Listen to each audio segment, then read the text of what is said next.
dimanche est tiré dans le livre de Jean, chapitre 9, du verset 1 jusqu'au verset 12. Jean chapitre 9, verset 1 jusqu'au verset 12. Je vous prie d'écouter la lecture attentivement. Jésus vit en passant un homme aveugle de naissance. Ses disciples lui firent cette question: Rabbi, qui a péché, cet homme ou ses parents, pour qu'il soit né aveugle? Jésus répondit: ce n'est pas que lui ou ses parents aient péché, mais c'est afin que les œuvres de Dieu soient manifestées en lui. Il faut que je fasse, tandis qu'il est jour, les œuvres de celui qui m'a envoyé. La nuit vient où personne ne peut travailler. Pendant que je suis dans le monde, je suis la lumière du monde. Après avoir dit cela, il cracha à terre et fit de la boue avec sa salive, puis appliqua cette boue sur les yeux de l'aveugle. Et il lui dit: va et lave-toi au réservoir de Siloé, ce qui signifie envoyer. Il y alla, se lava, et s'en retournant, voyant clair, ses voisins, et ceux qui auparavant l'avaient connu comme un mendiant disaient: n'est-ce pas là celui qui se tenait assis et qui mendiait? Les uns disaient: c'est lui. D'autres disaient: non. Mais il lui ressemble. Et lui-même disait: c'est moi. Il lui dit donc: comment tes yeux ont-ils été ouverts? Il répondit: l'homme qu'on appelle Jésus a fait de la boue, a oint mes yeux, et il m'a dit: va au réservoir de Siloé et lave-toi. J'y suis allé, je me suis lavé et j'ai retrouvé la vue. Il lui dit: où est cet homme? Il répondit: je ne sais. L'herbe sèche, la fleur fan et tombe, la parole de Dieu demeure éternellement. Amen. Éternel, notre Dieu, nous te disons merci pour cette nouvelle journée de partage que tu nous donnes. Ta parole est mystérieuse et vient d'être lue. Viens, Seigneur, permets que nous puissions y trouver des leçons pour notre vie, pour notre chemin derrière ton Fils Jésus-Christ. C'est en son nom que nous t'avons prié. Qui nous parle de l'importance de la vue parmi les 5 sens. Vous savez, il y a ce qu'on a appris lorsque nous étions à l'école primaire. On nous a parlé des 5 sens. On nous a parlé de l'ouïe. Donc, quand on parle de l'ouïe, c'est l'oreille. On nous a parlé de la vue, qui concerne les yeux. On nous a parlé de l'odorat, donc qui concerne ici le nez. On nous a parlé du goûter, donc de la langue. Et enfin du toucher, qui concerne ici là les doigts et la peau. Mais la vue, c'est quelque chose de particulièrement important. Et en cette journée mondiale pour la femme, comment est-ce que nous nous retrouvons avec un texte comme celui-ci? Lorsqu'on a un problème, lorsque nous sommes conscients que nous avons un problème, on cherche à le résoudre. On ne peut pas chercher où se soigner quand on ne sait pas qu'on est malade. En général, lorsque nous avons une déficience physique, la première des choses, c'est de le chercher soit un palliatif naturel ou bien médical. On va bouger. Eh bien, dans ce texte, nous sommes devant un autre phénomène. C'est qu'ici, celui dont il est question, l'aveugle, ne sait pas, il ne prend pas conscience de sa situation. Ici, l'intervention ne provient pas de lui, mais l'intervention provient de Dieu. Eh bien, cela voudrait dire que il y a des types et des types de guérison. Le problème des femmes a plusieurs solutions, a plusieurs types de solutions. Il y a des solutions qui sont des solutions humaines, par exemple le féminisme ambiant, et même parfois incontrôlé. Mais il y a aussi d'autres types de solutions. Pour aujourd'hui, le texte nous dit quoi? Le texte nous dit, c'est une preuve, c'est que Dieu peut agir pour résoudre un problème. Là, ici, c'est Jésus, en tant que Fils de Dieu, qui agit directement sur les malades. Je voudrais que on va prendre tout ce texte, globalement. Et le thème que j'ai retenu, par en avoir d'autres, c'est qu'obéir à Jésus apporte un changement. Obéir à Jésus apporte un changement. Je voudrais, avant de rentrer, n'est-ce pas, on va fouiller ce texte ensemble. Mais avant de rentrer complètement, je voudrais attirer l'attention que dans l'évangile de Jean, il y a un premier miracle qui va s'opérer, n'est-ce pas, à la piscine de Bethesda, où il y a un homme qui est resté malade pendant 32 ans parmi tant d'autres malades. Et ce n'est que lorsque Jésus arrive que cette personne-là va être, n'est-ce pas, guérie. Et dans ce texte, nous avons un malade, un aveugle qui est isolé, mais qui va également être, n'est-ce pas, trouver la guérison par l'action de Jésus. La différence entre les deux, la première chose, c'est d'alerter ici l'attention de chacun d'entre nous. C'est que lorsque Jésus était à la piscine de Bethesda, il est venu, il a trouvé, il y avait un tas de... Il y avait plusieurs malades, mais il s'en est occupé d'un seul. Ça veut dire que dans notre joie débordante et notre volonté vraiment de pouvoir servir le Seigneur, de transformer les choses, il y a des choses que nous ne pouvons pas faire ou que nous ne sommes pas destinés à faire. Et celles que le Seigneur a prévues pour nous. Ça veut dire qu'un pasteur ou un prêtre, je ne sais pas moi, ne peut pas guérir tout le monde, ne peut pas sauver tout le monde. La preuve, Jésus en passant, c'est ce que le texte nous dit. Jésus en passant, il y a un aveugle qui est là. Bien-aimés dans le Seigneur, rentrons maintenant dans notre texte. On va voir ici la première articulation, parce qu'il y en a 4. La première articulation ici, là, c'est l'articulation qui concerne les disciples en face de l'aveugle. Qu'est-ce qui se passe? Lorsque les disciples sont en face de l'aveugle, ils posent la question à Jésus. Rabbi, mais c'est comment? Qui est responsable de cette affaire? Est-ce que c'est lui ou c'est ses parents?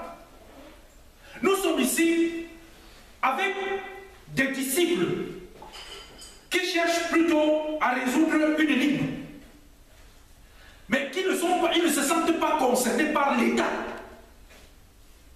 par la situation de l'aveugle. Ils ne sont pas dans cette attitude d'apporter quelque chose à l'aveugle. Mais ils sont pourquoi? C'est une énigme. Parce qu'ils ont toujours su. Parce que les grands rabbins, Jésus aussi l'appelle rabbi, mais les grands rabbins disaient toujours, juifs, que quand quelqu'un est malade, cela provient du péché. Alors, qui a donc péché? Lui ou ses parents? Bien-aimés dans le Seigneur, ils s'intéressent pas à la personne, mais ils sont à la recherche des causes. La question qui peut nous venir, n'est-ce pas, à l'esprit, c'est que comment est-ce que nous devons nous intéresser à la souffrance? Comment nous devons nous intéresser? Parce qu'aujourd'hui, par exemple, je fais toujours un parallèle avec, par exemple, la situation des femmes. Qu'est-ce qui fait problème? Bon, est-ce qu'on s'intéresse à la situation de la femme, ou bien on recherche les causes. Pourquoi est-ce que la femme a pourquoi X ou Y chez la femme? On pose trop de questions. Mais je reprends toujours pour dire que le Seigneur Jésus n'a pas guéri tous les malades sur son chemin. Il y avait des malades. Il y a des cas qui ont été prévus et qu'il a eu à traiter, mais il n'a pas traité tous les cas. Eh bien, nous voyons aussi dans l'attitude des disciples une volonté, un besoin qui n'a rien à voir avec la... C'est-à-dire que cet homme-là, il a besoin d'être aidé. Mais on pose des questions tout autour. Un peu comme aujourd'hui, dans l'église, les gens s'intéressent, ils posent des questions sur des futilités. Je prends l'exemple de futilité. Voilà quelqu'un qui demande à un vieux pasteur que bon, Dieu l'a même... Bon, qu'est-ce qu'il faisait même avant de créer le monde là et tout ça? Mais le pasteur il a répondu qu'il préparait l'enfer pour les curieux comme toi. Parce que les gens posent des questions, les gens s'intéressent à des choses qui n'ont pas... Ça n'a pas de sens. Comment peut-on se poser la question? On a en face de nous quelqu'un qui est dans la souffrance, quelqu'un qui est dans la difficulté, mais on se met à poser la question, qui est responsable? C'est son père, sa mère ou c'est lui-même? Quand tu sauras que c'est le père ou c'est la mère, que ça va changer quoi? Parce que sa situation est là. Voilà la première articulation sur la bêtise, sur l'attitude qu'on peut aussi retrouver aujourd'hui. Ces attitudes, on les retrouve aujourd'hui dans l'église où il y a un dynamisme débordant sur des futilités, sur des inutilités.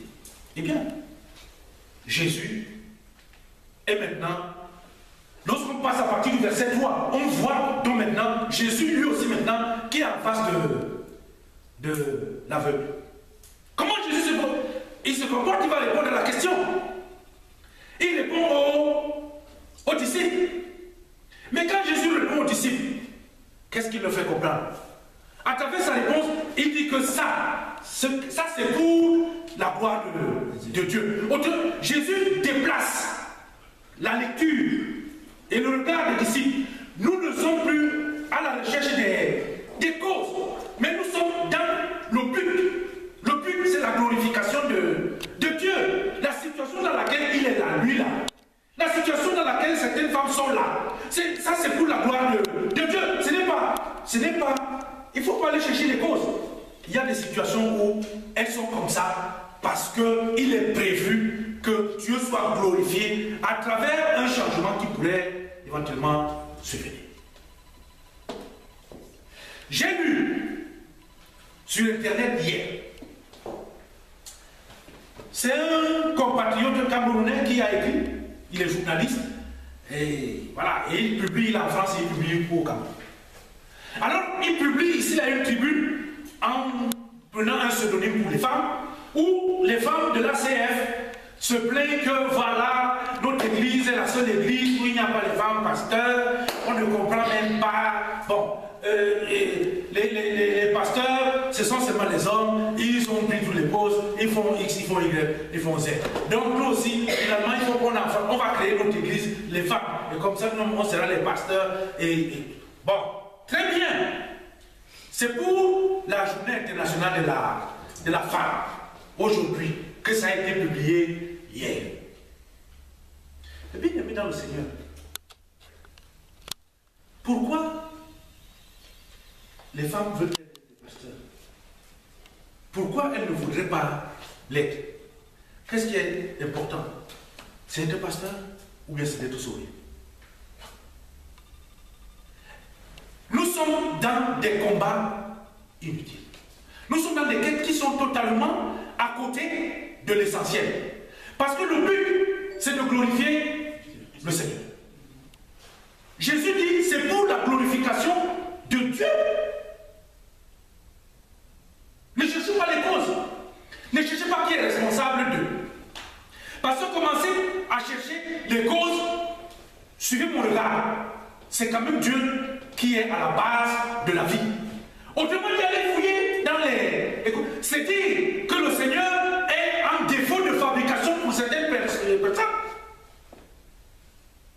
Bien-aimés dans le Seigneur, l'urgence en face de la souffrance, c'est de traiter. Je pense que pour chacun d'entre nous, lorsque nous avons une personne qui est malade, qu'est-ce qu'on fait? Lorsque les médecins, si on vient avec quelqu'un à l'hôpital, est-ce qu'on commence à chercher d'abord qui est son père, qui est sa mère? Les médecins, quand tu arrives, comme je suis arrivé dernièrement, première chose, on te pique la perfusion. Hein, tout de suite, on regarde parce qu'il faut remettre d'abord quelqu'un en état. Il faut que tu sois en capacité. Le reste peut venir après. Comment est-ce que cet aveugle va se comporter face à lui-même? Parce que là, on a vu Jésus dans son intervention. Jésus s'adresse d'abord aux disciples pour dire non, ce n'est pas ça qu'il faut. Ça, c'est la glorification de Dieu. Maintenant, il se retourne vers l'aveugle. Et qu'est-ce qu'il prend? Jésus prend le passage où on parle de la boue. De la boue.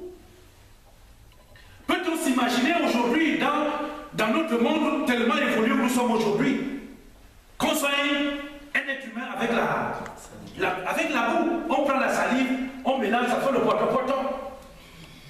Et que ça soit quelqu'un? Non. Autrement dit, les matériaux que le Seigneur utilise pour ton salut, pour mon salut, pour ton bien, pour mon bien, Dieu peut utiliser tout pour te guérir. Dieu peut utiliser tout pour t'aider, solutionner ton problème. Parce que les êtres humains, le plus souvent, ne sont pas attentifs à ton problème. Mais Dieu, lui, il est attentif. La preuve, Jésus, il prend la boue, il prend la salive, il mélange. Et il demande, fais quoi? Va te laver au bassin de Siloé. Alors, je voulais vous parler ici de l'effet curatif de l'obéissance. Parce que dans ceci, imaginons-nous cet homme qui est là, qui ne voit pas. Il ne voit pas, mais il entend. Et il entend des gens qui font des commentaires sur lui, qui demandent que, bon voilà, son père me fait quoi, sa mère? Il ne sait pas qui est son père. Il ne sait pas qui est sa mère, puisqu'il ne les a jamais vus. Même s'il a des frères ou des sœurs, tout ça, mais il entend les gens parler de lui. Mais il a aussi entendu parler de Jésus. Puisque Jésus, en passant, ça fait du bruit, ça fait des commentaires.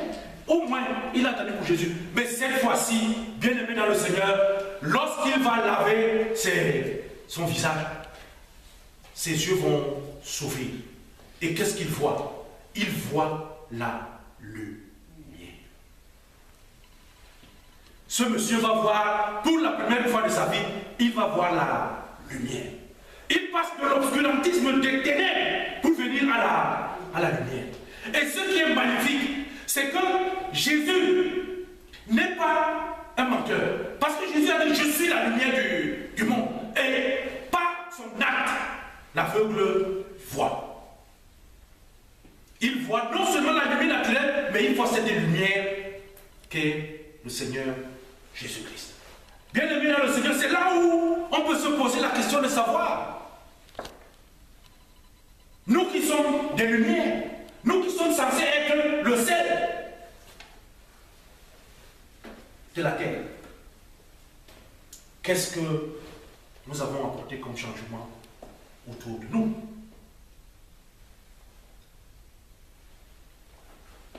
Vous vous rappelez que dans l'évangile de Matthieu, il dit que ça, on ne cache pas, c'est-à-dire qu'une lampe, nous sommes comme des lampes qui éclairent, nous devons éclairer, nous sommes le sel.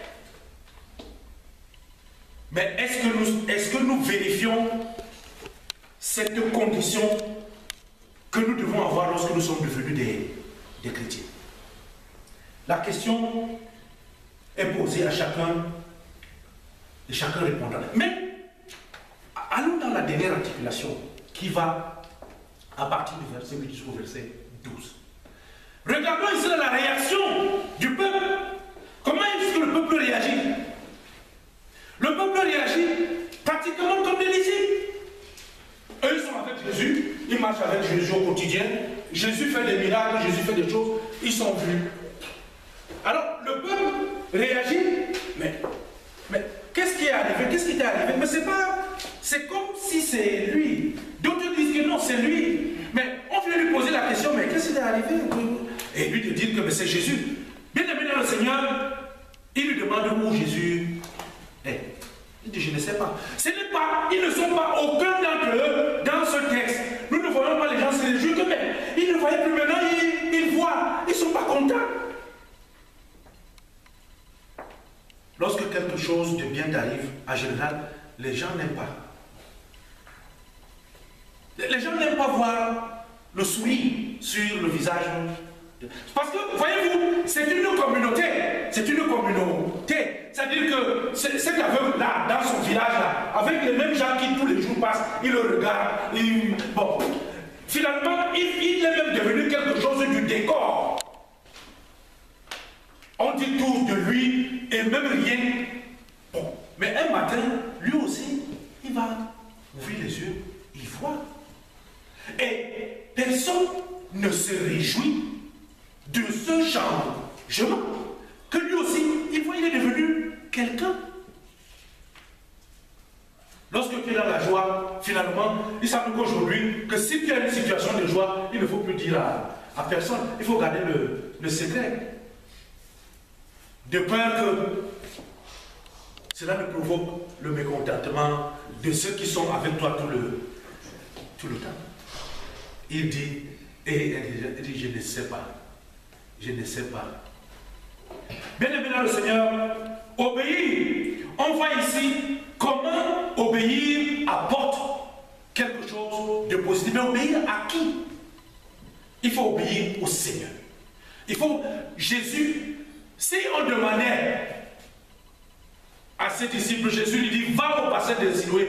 S'il était parti à la cuisine de sa famille, là-bas, dans les bassins d'eau, là-bas à la maison, est-ce qu'il allait voir? Certainement non. Jésus lui a dit, c'est au bassin de Siloé. Obéir tout bêtement au Seigneur Jésus apporte un changement dans ta propre vie.